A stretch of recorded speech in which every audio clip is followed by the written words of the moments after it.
Assalamualaikum warahmatullahi wabarakatuh. Perkenalkan, nama saya Maya Sari dengan NPM 0221210020. Di sini saya akan membahas mengenai mata kuliah pajak.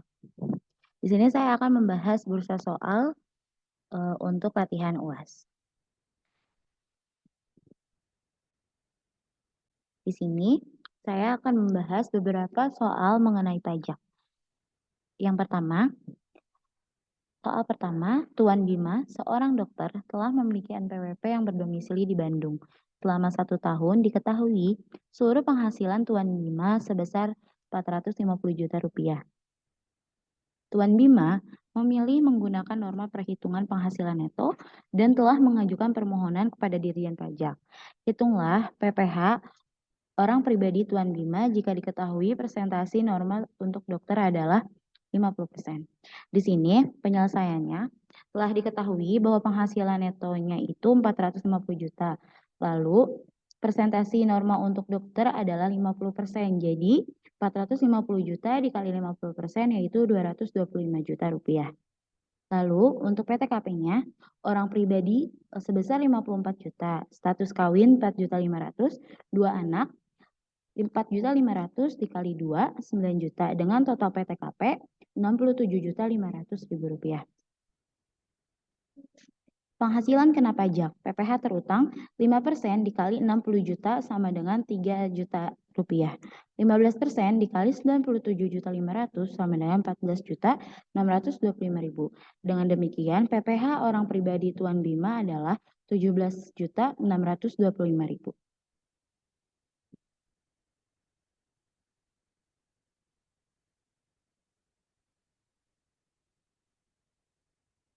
Selanjutnya ada soal kedua.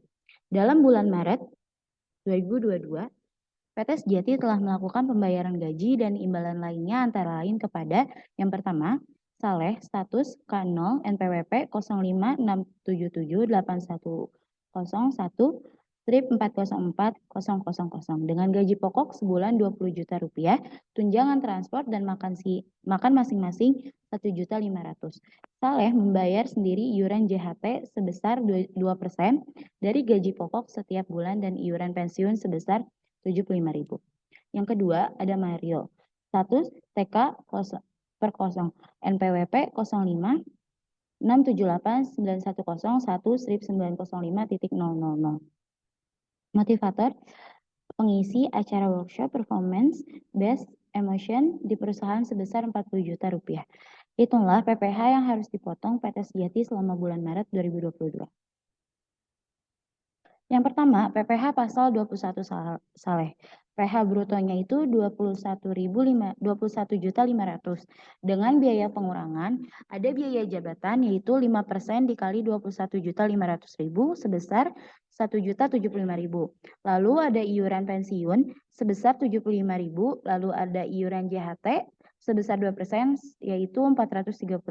Dengan demikian total biaya pengurangannya 1.580.000. Dengan penghasilan neto 1 bulan sebesar 21.500.000 dikurang 1.580.000 sebesar 19.920.000. Penghasilan neto 1 tahun 19.920.000 dikali 12 dengan hasil 239.040.000. Lalu PTKP 54 juta ditambah 4.500.000 yaitu 58.500.000. Penghasilan kena pajak sebesar 180.540.000. Di mana PPh terhutangnya yaitu 5% dikali 60 juta sama dengan 3 juta. Lalu 15% dikali 120 juta 540.000 sama dengan 18 juta 81.000. Dengan total PPh terhutang yaitu 21 juta 81.000. PPh terhutang 1 bulan yaitu 21.081.000 dibagi 12 sama dengan 1.756.750. Yang kedua, ada PPh pasal 21 Mario dengan PH brutonya 40 juta. Lalu penghasilan neto 1 tahunnya 12 dikali 40 juta. Sebesar 480 juta dengan PTKP 54 juta Berarti PKP-nya itu penghasilan kena pajaknya 426 juta. Dengan PPh terhitung 5% dikali 60 juta sama dengan 3 juta. 15% dikali 190 juta sama dengan 28.500. 25% dikali 176 juta sama dengan 44 juta. Lalu PPh 1 tahunnya itu berarti 75.500. Lalu nomor 3, soal nomor 3.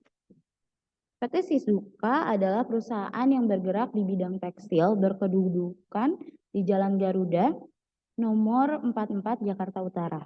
Perusahaan telah terdaftar dan memiliki NPWP serta telah dikukuhkan sebagai PKP sejak tahun 2019. Berikut ini transaksi selama bulan April di tahun 2022. Dengan data pembelian, yang pertama, telah dibayar kepada PT Telkom langganan telepon sebesar 1.980.000. Yang kedua, dikeluarkan dari Pelabuhan Tanjung Priuk sejumlah kain yang diimpor dari Jepang dengan nilai impor 100 juta rupiah.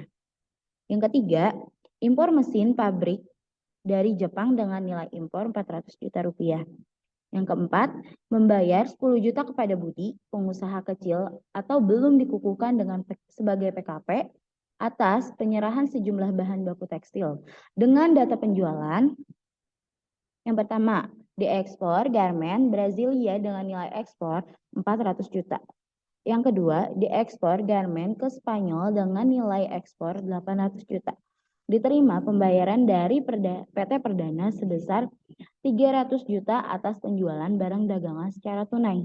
Yang keempat, diterima pembayaran atas penjualan barang dagangan secara tunai kepada PT Sinar sebesar 400 juta rupiah. Yang kelima, disumbangkan selimut dengan harga 9.600.000 rupiah, termasuk laba 20% kepada Yayasan Panti Ureda Selaras. 6. Diserahkan sejumlah baju atau barang dagangan kepada karyawan sebagai bonus dengan harga jual 18 juta rupiah, termasuk laba 20%. Pertanyaannya, yang pertama, berapa PPN kurang atau lebih bayar untuk masa April 2022? Mengapa atas ekspor dikenakan tarif 0% dan jelaskan. Di sini pajak masuk sebesar yang pertama itu ada dari data pembelian. Yang pertama itu telah dibayar kepada PT Telkom langganan telepon sebesar 1.980. Berarti 11% dikali 1.980.000 yaitu 217.800. 2. Dikeluarkan dari Pelabuhan Tanjung Priuk sejumlah kain diimpor. Berarti 11% dikali 100 juta adalah 11 juta rupiah. Lalu yang ketiga, impor mesin pabrik dari Jepang dengan nilai impor 400 juta. Berarti 11% dikali 400 juta sama dengan 40 juta. Nah, nomor 4, membayar 10 juta kepada Budi, pengusaha kecil, belum dikukuhkan sebagai PKP atas penyerahan sejumlah bahan tekstil. Karena di sini belum dikukuhkan sebagai PKP, maka pajaknya 0% dikali 10 juta sama dengan 0. Berarti total pajak masuk atau pajak pembelian yaitu 50.217.800. Lalu 55.217.800.000. Lalu ada pajak keluar. Yang pertama itu diekspor garmen ke Brasilia dengan nilai ekspor 400 juta. Di mana jika ekspor tidak dikenakan pajak. Jadi 0% dikali 400 juta sama dengan 0. Lalu nomor 2, diekspor garmen ke Spanyol dengan nilai ekspor 800 juta. Berarti diekspor berarti tidak kena pajak dikali 800 juta sama dengan 0. Lalu diterima pembayaran dari PT Perdana sebesar 300 juta. Berarti 11% dikali 300 juta sama dengan 33 juta. Lalu nomor 4, diterima pembayaran atas penjualan barang dagangan secara tunai. Yaitu berarti 11% dikali 400 juta sama dengan 44 juta. Lalu nomor 5, disumbangkan selimut dengan harga 9 juta 9.600.000 termasuk laba 20% kepada Yayasan Patiweda Selaras. Berarti 11% dikali 8 juta sama dengan 880.000. Nomor 6, diselaraskan sejumlah baju dengan karyawan bonus dengan harga 18 juta dikali 11% dikali 15 juta sama dengan 1.650. Dengan total pajak keluar sebesar 79.530.000. Dengan demikian,